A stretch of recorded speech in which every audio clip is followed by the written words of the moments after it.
அனைவருக்கும் வணக்கம். விசித்ராமா பூமல் கும்பலுக்கு ஒரு சரியான ஒரு தங் லைஃப் ரிப்ளை வந்து கொடுத்துருக்காங்க. அவங்க வந்து பார்த்தீங்கன்னா இன்ஸ்டாகிராமில் ஒரு போஸ்ட் வந்து போட்டிருக்காங்க. 3 குரங்கு வந்து இருக்குது.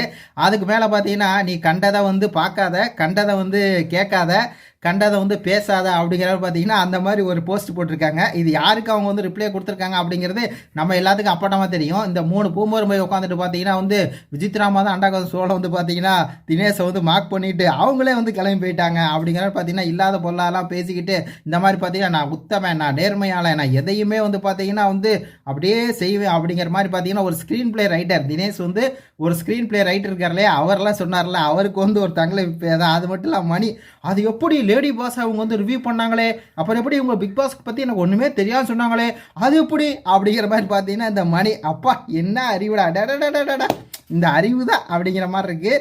அதுக்கப்புறம் இந்த விஷ்ணு என்ன சொன்னார் அப்படிங்கிறது உங்கள் எல்லாத்துக்குமே தெரியும். விஷ்ணு சொல்கிறதெல்லாம் ஒரு ஆளாக அவர் வந்து ஒரு மனுஷனாவே நான்லாம் மதிக்க மாட்டேன்னு வச்சுக்கோங்களேன்.